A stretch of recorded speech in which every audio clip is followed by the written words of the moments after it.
Rishabh Pant most dangerous batter. Format ఏదైనా న్యాచురల్గా ఆడేందుకు ప్రయత్నిస్తాడు. ఎప్పుడూ యాక్టివ్గా ఉంటాడు.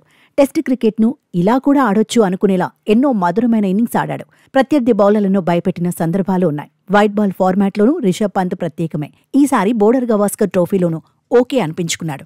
అయితే అంతకుముందు ఆసీస్ వెళ్లినప్పుడు మాత్రం ఆతిథ్య జట్టుకు చుక్కలు చూపించాడు. విధ్వంసకర ఇన్నింగ్స్తో భారత్కు అడ్వాంటేజ్ను అందించాడు. బోర్డర్ గవాస్కర్ ట్రోఫీలో టీమిండియా పైచేయి సాధించేలా సక్సెస్ అయ్యాడు. ఈసారి కాస్త విమర్శలు ఎదుర్కొన్నా తన స్టైలే వేరు అనిపించుకున్నాడు. ఆసీస్తో సిడ్నీ టెస్ట్లో పంత్ చేయాల్సిందంతా చేశాడు. తొలి ఇన్నింగ్స్లో స్టడీగా బ్యాటింగ్ చేశాడు. డిఫెన్స్తోనూ కట్టిపడేశాడు. రెండో ఇన్నింగ్స్లో అయితే వేగంగా పరుగులు పిండేసుకున్నాడు. ఫాస్ట్గా హాఫ్ సెంచరీని పూర్తి చేసుకున్నాడు. రెండు ఇన్నింగ్స్ల్లోనూ బ్యాటింగ్లో వేరియేషన్ చూపించాడు. ప్రశంసలు అందుకున్నాడు. తాజాగా రిషబ్ పంత్ ఆటపై మాజీ క్రికెటర్ రవిచంద్రన్ అశ్విన్ స్పందించాడు. పంత్ అద్భుతమైన క్రికెటర్ అన్నాడు. డిఫెన్స్లో అతనికి తిరుగులేదన్నాడు. పంత్ టెక్నిక్ను అందుకోవడం ఎవరి వల్ల కాదన్నాడు. ప్రపంచ క్రికెట్లోనే బెస్ట్ డిఫెన్సివ్ టెక్నిక్ ఉన్న ప్లేయర్ రిషబ్ అని చెప్పుకొచ్చాడు. కాకపోతే డిఫెన్స్ అటాకింగ్ గేమ్ను బ్యాలెన్స్ చేయడం ఎలాగో చెప్పాలన్నాడు. ఆసీస్లో ఇంకొన్ని పరుగులు చేయలేకపోయినా కొందర్లా మాత్రం కాదన్నాడు. పరుగులు లేకుండా అయితే ఆసీస్ పర్యటనను ముగించలేదన్నాడు. పంత్ సామర్థ్యం ఇంకా బయటకు రాలేదన్నాడు.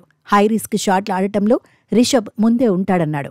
ఏ షాట్ అయినా యువ ప్లేయర్ బాదగలడన్నాడు. డిఫెన్స్ మోడ్లో ప్రతి మ్యాచ్లో 200 బంతులు ఎదుర్కొంటే ఖచ్చితంగా సెంచరీ చేస్తాడని అభిప్రాయపడ్డాడు. ఎప్పుడు అటాక్ చేయాలి, ఎప్పుడు డిఫెన్స్ ఆడాలన్నది బ్యాలెన్స్ చేసుకోగలిగితే పంత్ను ఎవరూ ఆపలేరన్నాడు. రిషబ్ అటాకింగ్నే కాదు, డిఫెన్స్ను కూడా తేలిగ్గా తీసుకోవద్దన్నాడు.